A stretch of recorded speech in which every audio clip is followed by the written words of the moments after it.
What is up? This is a new. No, this is Asia session, afternoon. As you can see, as we jump right in, I have my box drawn out. I was waiting for price to raise off that bottom section box, which it did, and then I just waited until we got into that top box there. And same process. This is a pretty solid setup. I ended up having my stop a little close when I saw it pushing back up. I figured that I would move my stop up to the top just so I didn't miss out on the trade if it was gonna, short down. But basically, the setup was to wait until this got into this section. We were in a downtrend currently, and I wanted to see if we had any kind of rejections in this area around. It looks like 795 area. So we ended up having a top wick hit, and it rejected off that section. I still didn't pull the trigger until we broke that trend line there. Once we broke the trend line, I decided that I was gonna take that trade short, and from here we just kind of waited out, and it was definitely a longer trade, but I was actually studying some homework and stuff while the trade was going on, so I kept studying a little bit, looking back, studying, looking back. So what we have underneath us here is those two dots. That first dot that I have drawn out is the 50% of that entire leg here. So I like to set that kind of stuff out just so I remember, like, hey, there is a possibility that we're going to reject, at that spot. So if I had two contracts on, I would be able to just take one off at that 50% to lock in some profit. But my main goal is that bottom section down there, that second dot, the lowest dot. I don't have my box drawn in down there yet. I think I do draw it in eventually during this time, but that is my profit. And the reason why that's my profit is because if I was to trade long for some reason, it would be off that area down there. And so that's where I expect the price to go before it starts to, push back up. So we go back and forth for a little bit, and the trade ends up kind of getting me into like the nervous state of, man, maybe it's not gonna go, maybe I should close it out, because it keeps wicking off of that area down there, and it looks like it's building up. A lot of people, including myself, I used to trade, I would see that build up and be like, oh, price can't get pushed down, I'm gonna go long. So, but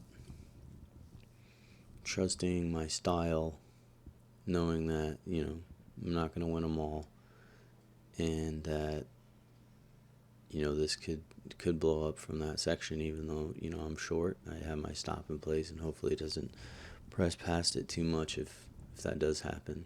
But if you notice, I have two trend lines drawn here, and I use those as a guide.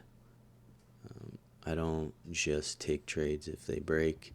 I have to have a specific zone or section. Like if we're starting to push up there, I thought at that point I was like, yeah, this trade's probably over here.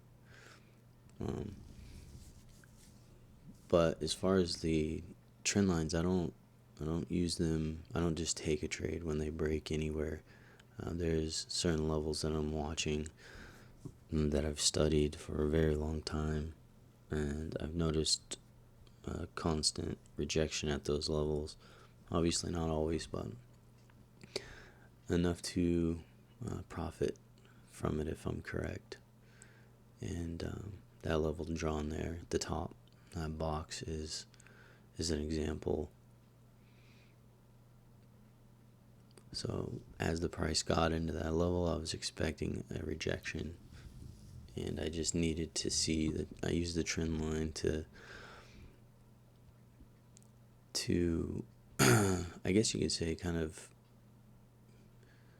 gauge whether or not that trade, it's getting weak, because a lot of times I'll have a trend line built like that, and it'll get into that section, and it'll come down to the trend line, it'll test that trend line, and then it'll push through that level. And if that happens and it closes through that level, I leave that trade alone. So,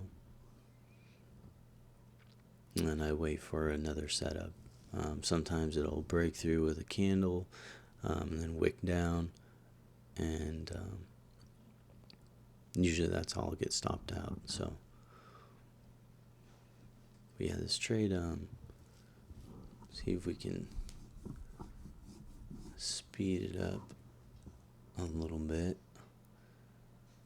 and just go into the important sections. Let's see.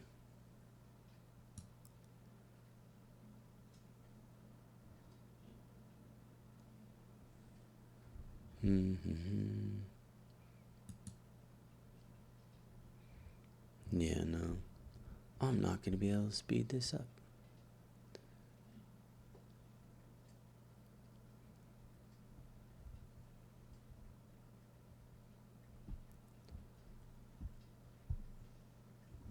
So basically we end up playing around here for a bit.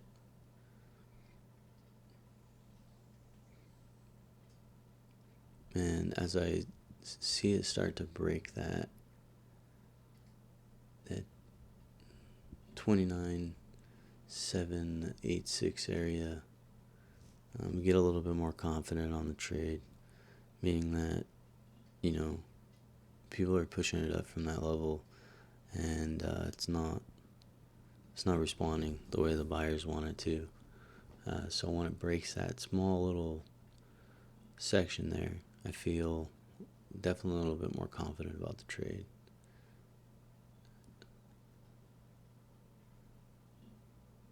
So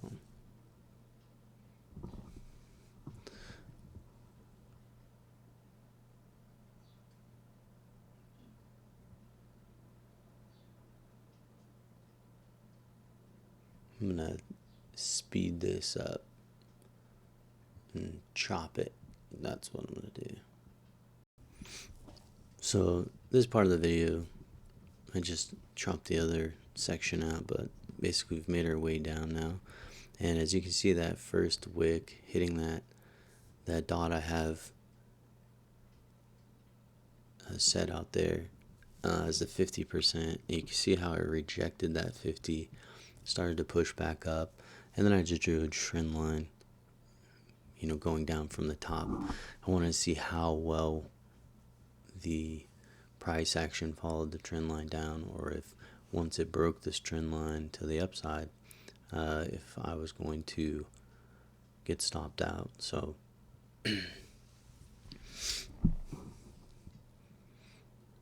normally, like I said, if I was a few more contracts in, would have taken some profit here.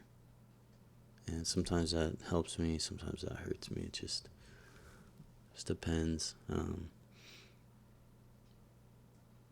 Like this morning specifically, the trades that I took were almost all pinpoint on, and I could not hold them. Even when I was stop break even, I just wanted to take the money every single time. And some days when I'm off, that's the best thing that I can do is when I'm not trading very good is just take my profit. But even those days, I feel like when I take a few losses and I'm down, $400 or $500, I'll end up grasping at, trying to grab any kind of profit that I can. And a lot of times I'll find myself in a nice trade's going, and I don't let it run. and I take my profit, and then it goes so much further past to where it would have wiped away my red and put me in the green by a lot. And those kind of scenarios are a little irritating, a little frustrating. So, and it does impact me mentally. I'm sure a lot of other people, a lot of other traders can relate to that. I definitely do not have diamond hands when it comes to seeing 4, 5, 6, $800 profit, and not taking it is very hard for me. So, but off that level, you see this off the 50 starts to come back up. At this point, I know there's a possibility that we can get reversed on here. And one of the main reasons that I know that level is a possibility in this scenario more than it is in other scenarios is that if you look to the leg on the left side there, there is two. It looks like 3, 2, 2, 3. As it's going up, there are 3 gray bars or red bars, which means that the buyers had full control the entire time as they were pushing this thing up. So that means anybody who right now who has bought at the top, they're losing, and anybody that bought at the bottom, their profit is getting chunked into as this comes back down.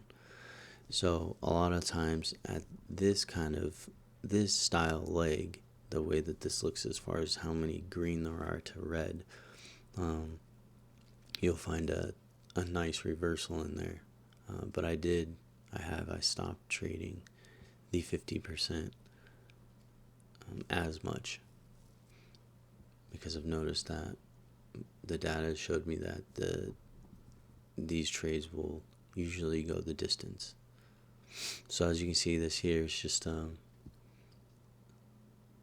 heavily pushed past the 50%, which gives me that moment of sigh, like, oh, that's good, like relief. Because I know that all the buyers in there that were sitting at that 50 mark, there's a lot of 50% traders. They just kind of, if they had their stop under that, that bigger candle to the left, they were just stopped out. So they are out of the trade, and when they got stopped out, it helped push this price down even further. So I'm going to jump to the next section. At this point, we end up getting right down there, a few points away from take profit, and this thing starts to boost up. It breaks the trend line, and I'm like, man, this is unfortunate. I've had it happen so many times, but I've already sat through this. And we ended up hitting that box that I drew. And basically all that is the same. It's a micro version of how I, find the macro, sections of a 1 minute leg. 15-minute legs are the strongest by far. But I had that box drawn before that wick even hit it into that section. I think I had it already there. I just knew that I wanted to see a reaction. That I wasn't going to get out of the trade, but I really wanted to see a reaction. So it did. It hit in there. And if I wasn't in this trade, that might have been, it would have been a good add point actually. Same style, trend line drawn up through that box from bottom left to top right, and then as soon as we get a rejection, which we did, that wick, right, and a break on that trend, you go into the trade and try to put your stop at the top. That would have been a nice, little ride down here. So not sure how many points this was, but I think it was only, well, if it was 400 and something, so that means it was 15, 20, yeah. 20 points is 200, so it was 25 points, I think, 23 points, somewhere around there. But yeah, and that was it. Ended up being a solid trade.